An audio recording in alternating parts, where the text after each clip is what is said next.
Okay, good morning, first of all. So here's what we've got. James Cook is expected to practice today. I'll start there.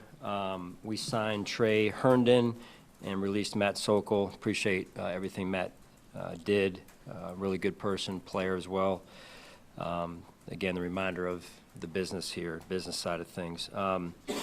From an injury report standpoint, we've got Sed Van Pran, Max, Alec Anderson, Khalil, Curtis Samuel, Shaq Thompson, Tyler Bass, Tyler Grable, all will miss practice today in full. And then Derek Forrest will do special teams and individual, and then we'll see from there what he can do. Same with Daquan Hardy, special teams and individual. He will not have contact today, dealing with a shoulder. Derek Forrest dealing with an ankle. Limited will be Cole, Taylor Rapp, and Caden Prather. I think that should cover most of them. Time's yours. Clarify on James. Have Sure. you had, like, when you say expected, have you had conversations with him that lead you to think he's practicing today? Like, has anything changed? I would say so. I would say so that things have changed, Elena, with and yes, we've had conversations with James, good conversations, as I've mentioned before, and the information that we're getting is that he is moving in the direction of practicing today. So, we'll see in a few minutes here, but that's the information we've gotten. So. Is that from James himself, just to clarify that? I don't think it's necessary to get into the weeds on it. But, the most important thing is that he is expected to practice, and I'm rather confident that that's going to happen. Sean, with Cole returning today on a limited basis, you spoke a little bit last week about the challenge of not having Taylor and Cole out there a lot together. Where do you assess that, that position, because time on task for those two guys is pretty important? Yeah, it's huge, Jay. It really is. I mean, to be a good defense, you've got to have that component of good safety play, and not anything against the guys who have been out there. I think they've been playing well, quite honestly, DeMar and the other guys that have been back there. And let's not forget DeMar, played quite extensively last year for us, so we have a lot of confidence in him. That said, when we're just focusing in on Taylor and Cole, that continuity together is important. Cole's been out there. T-Rap's been out there quite a bit. Just over the last week he hasn't or so, but Cole's the one who's missed quite a bit of time, again, just like last year. So, it remains to be seen what he's truly able to do and do for us, and that's a big position for us, right? So, and then like I mentioned, numerous times over, the continuity between the two of them and pairing up, kind of like the Batman and Robin piece, like it's just experiencing things together. How did you see it? How did I see it? Being in the film room together, it's huge, and we're getting short on time. With in regards to Cole in particular, you referenced it there. How tough is that as a coaching staff when you've made an investment in a player and you want to see, but you haven't really been able to tell with the injuries? Yeah, you get a little bit. There is some level of frustration. But it's not the first time, right? You always deal with, things this time of year or through the course of a season, and you adjust. That's what we as coaches do, and you can only control what you can control. And in some ways, same for the player. It's not like Cole's not wanting to be out there or not trying to be out there or he wants to be injured. That's not it at all. He's the exact opposite of that.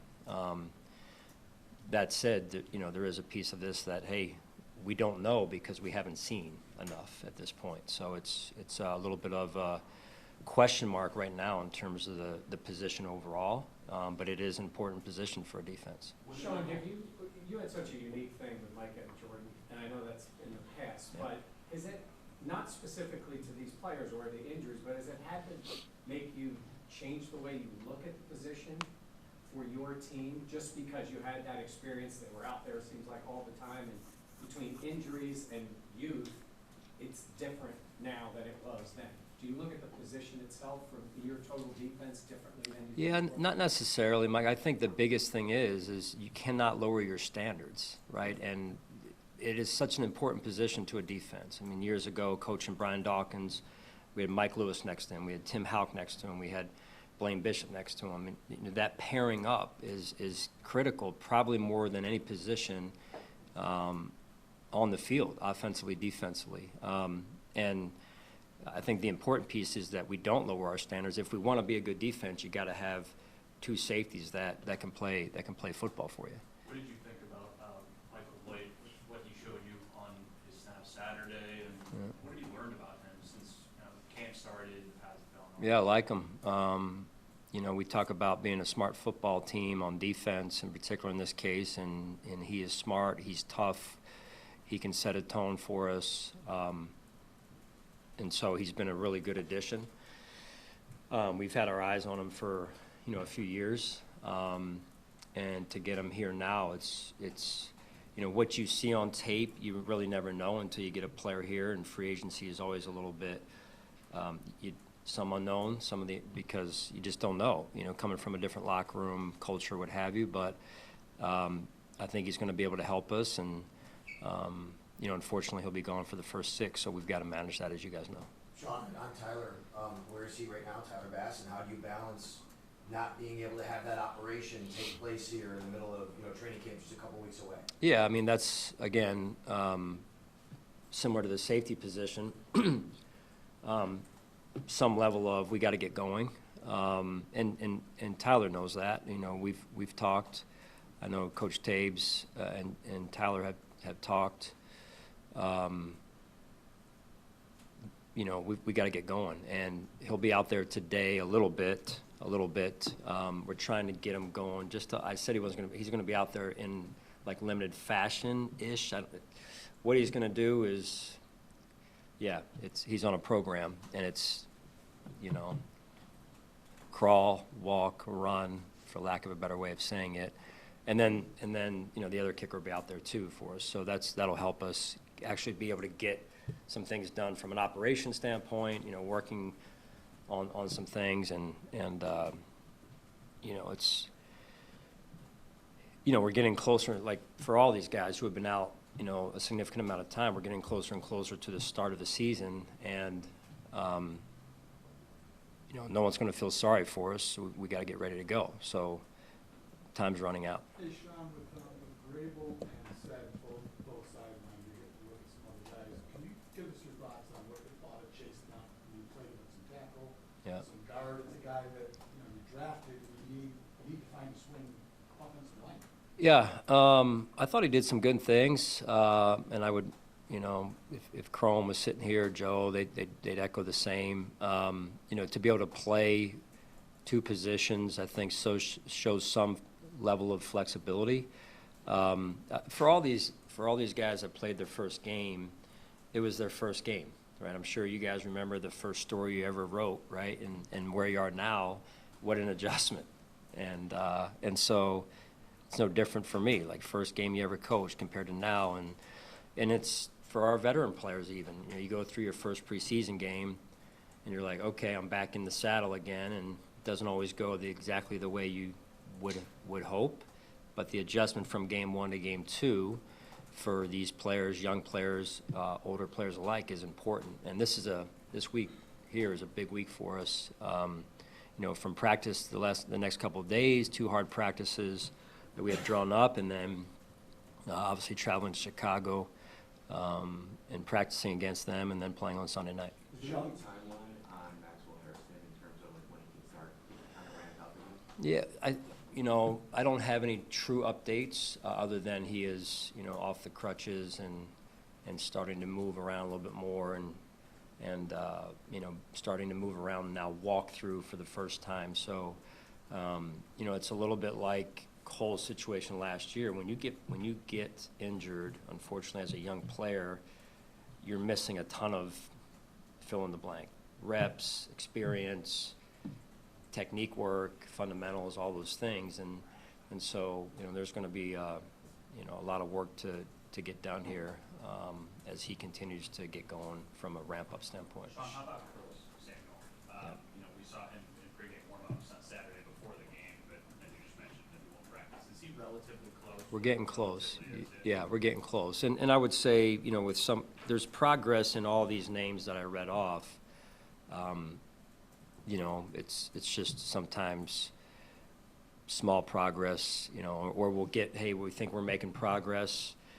And then all of a sudden it's, well, we tried to run him, not Curtis in this case, but we tried to run him, and he could only get to 75% before he felt pain, so we got to back him off. And so that's some of the, you know, the trainers are doing a good job. They're trying to push it, and then they feel the pain, so we got to come down a little bit, you know. So it's kind of the ebb and flow of returning a player to play, just trying to do it smart, you know, because big picture-wise, you never want to get a player out there too early and then they re-injure, and now you got a bigger problem on your hands. So like in Cole's situation, or in this case Curtis's, he's, you know, we've been waiting some time, and we want to continue to be smart, although, you know, I'm getting anxious to get them both back and get them out there. So With joint practice coming up, is there any thought that starting your injury with who again?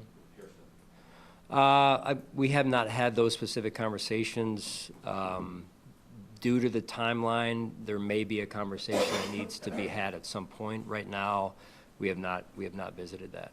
With the joint practice coming up at the end of the week, is there a couple of things that you guys go into that looking for specifically from your team? Well, I think it's really good, Josh, for love being back in this room. Love it. The AC kicks on Yeah. every time. Yeah, and some other things that go on in this room. But yeah, so one of the things I think is really good about the joint practice experience is, you know, our young players, but same with anyone on our roster, you get a chance to get into a intense, highly competitive environment. It's not a game, but it's about as close to a game as you could get. And so that experience is invaluable, right? And seeing how our players, you know, that'll be the first look for us to see, okay, here's, you know, I think someone mentioned Chase, right? Here's Chase in game one. How does he look in Friday's practice against the Bears? And then how does he look in the game? I mean, that's 2 periods of time where we're going to hopefully see growth and him kind of getting more comfortable. Not that in the first year you ever get too comfortable, but it's growth and development opportunities, and getting these guys to like, oh, this is what it is. They have the skill. It's, can they make that adjustment? When you have the skill, it's really about how much experience can we get them in a short amount of time. Sean, the joint practices are new, but it seems like they're more consistent or consistently happening. Is the league getting better at getting what you want out of them, making them more efficient? Well, you know, I've heard some things. It's a hard answer for me to say holistically how it's affecting the league. For us, I feel like it's been very valuable the years that we've been able to do it. I heard some things, you know, about some of the joint practices that have gone on, and I think that's where it spills over into some stuff that you really don't, you know, some excess you really don't want. But our goal when we practice together with a team is to make our team better with another environment like I already talked about. The other stuff that goes on, I think, is what the league's trying to get rid of, and honestly, it's a waste of time. Sean, what did you see from Cam Lewis and the role you gave him in the game? Cam Lewis, yeah, I mean, you know, Cam's an important piece for us. He plays a lot of different positions, wears a lot of different hats, you know, played safety primarily for us in the game the other day. And again, I think like when Cam's lived a tough football life because of not only his journey, which has been awesome to watch unfold, but also when you're playing and expected to play more than one position, it takes time to, okay, where do you want me to play this week? You know, and then within the middle of a game, he's, boom, you're over here. It's kind of like, I guess in some way like the life of a backup quarterback. You don't get all the snaps, but you're expected to perform when your number's called. So that's not easy, but he's figured out how to really kind of carve out a role for himself in that regard. Sean, I know it's early in the week, but will Josh or the starters play in Sunday night's game? We'll see. I'm not there yet on it. I just want to. We got a big practice today to get through, and then tomorrow, and then as a staff, we'll talk about it some more at that point in time. Coach, you talked about Taylor Rapp and Cole Bishop missing out on some of those important snaps, but in your linebacking unit, you've got Terrell Bernard and Matt Milano, who've had some valuable time together. I think they only played less than 10 games together when Matt Milano was healthy. Yeah. How valuable has it been to see them on the field throughout the almost entire training camp? Yeah, it's important. I mean, TB's though missed, I don't know, a week or plus, you know, so, and then Matt missed some time last year. So again, continuity, consistency, experience together, we could use it, and we need it. You know, we want to be a good defense and play good football overall as a team. You got to have that. That availability piece is real because it breeds trust more than anything, and that's an important piece for us. More placing start getting in closer to establishing a home base position. Yeah. The answer is no, but it's no in a good way. No from the standpoint of he has shown that, and the reason why we drafted him, you know, that flexibility, he has shown that since he's gotten here. A lot of work to do, right? So thought he did some good things in the game, and then the week leading up to the game as well prior to the game. But right now it's a new week, and he is going to be tasked with balancing more than one position, and that'll be his role, at least as it stands right now, and that's a challenge, right? So he looks at this point to have the football acumen to be able to balance it. We'll see as we move forward here. Sean, one more clarifying question on James. Is his situation still kind of day-to-day, or is it a little bit over? Too early to go there. Right now, I'm just focused on what's right in front of us, which is the practice, which would be a step for us here, which is what we're focused on right now. Okay. All right, thank you guys, appreciate it.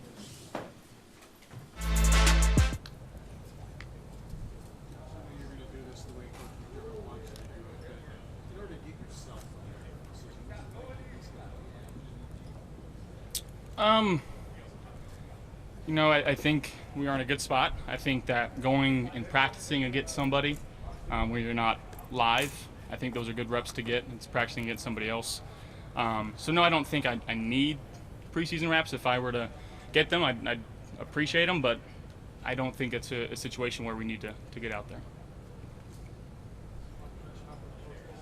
Oh yeah, a lot of good stories. Obviously very influential in my football career, and you know, very glad to see him. It's been a while, but I know he's doing some cool stuff with college football right now, and he's an awesome human being.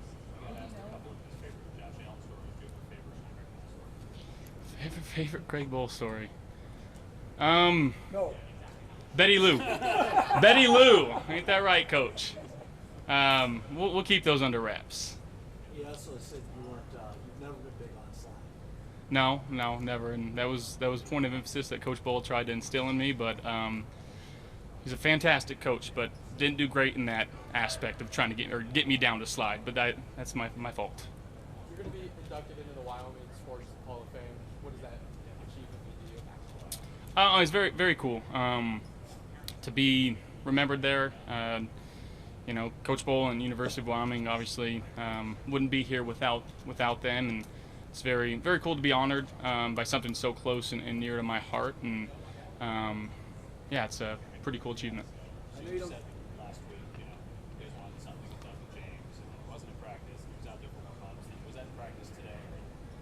From your vantage point, like, what has the last week and a half been like? I know you can't control any of it, but it's kind of been a little bit all over the place. Yeah, I mean it's you know, as players we have to separate sometimes the business and the sport. You know, I know both sides thought that what they're doing is the right thing. Obviously, we're very happy to have Jimbo out there today, and I trust in Bean and what he's going to get done. And you know, we're just very happy that he's out there with us right now. And does that give you a chance, knowing, hey, he's back there, right? Like, it's noticeable, obviously, everyone who's paying attention. What does that do for you guys as a team? Again, just to have him out there and getting those reps and making sure that he's getting ready to go for game one. And again, we had no doubts that he wouldn't be ready, but to be out there with the guys and sweating and battle in practice, I think that's good for the team. You mentioned how important these practice reps are. Playing practice, it felt like there was a segment there where Keon really got hot. Have you seen him in these moments be able to kind of take over a little bit, especially in some one-on-one situations? Absolutely, and that's what we're going to need from him during the season is to be a big guy. He's a big guy, so go out there and if teams want to play, post high man coverage, that we got to backside. We got to have a guy that can go win. He's consistently done that this camp, and still seeing a lot of growth in his game and just the nuance to playing the receiver position and doing the things that we're asking him to do. He's taking it in stride right now, and he's having a really good camp. Is his mental side of the game, you never see him overly emotional out there, or at least I haven't. Do you notice that? Yeah, I think it's a point of emphasis that he's trying to make is just like I'm expected to do these things. Go out there and one, run the right route, and two, when the ball's thrown to you, you go up there and you catch it, or nobody does. And he's learning that role, and again, we're going to ask him to do a lot of things this season. You go to a joint practice. You've done a handful over the years. There was Spartanburg and last year Pittsburgh. What are you trying to accomplish in a joint practice? You get the opportunity to see new looks, go against different guys. The number one thing, again, I think everyone kind of knows about these types of practice. Sometimes they can get a little chippy, and we're not looking to go out there and fight, but we're going out there to compete and get those competitive juices flowing, and that's very fun for me. At the same time, we've got to be smart about what we're doing and in practice, making sure that we're protecting one another. In some ways, Josh, I think you control what's going on in the session. Where in the game, it's all ebb and flow. And you kind of like the fact that, you work on specific things against another team. For sure, yeah. And again, it's new opportunities to see new looks, and it's not the same defensive system that we're going up against each and every practice here in camp, which is great because our defense has been one of the best units in the league in the last so many years. So it's an honor to go against our guys each and every day in camp, but sometimes it is nice to see some fresh faces across from the O-line and across from our receivers and utilizing certain matchups and seeing what guys can do.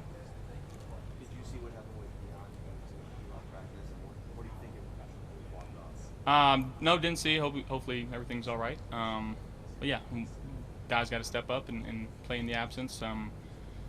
Not sure what's going on. Josh, when did you find out Last one.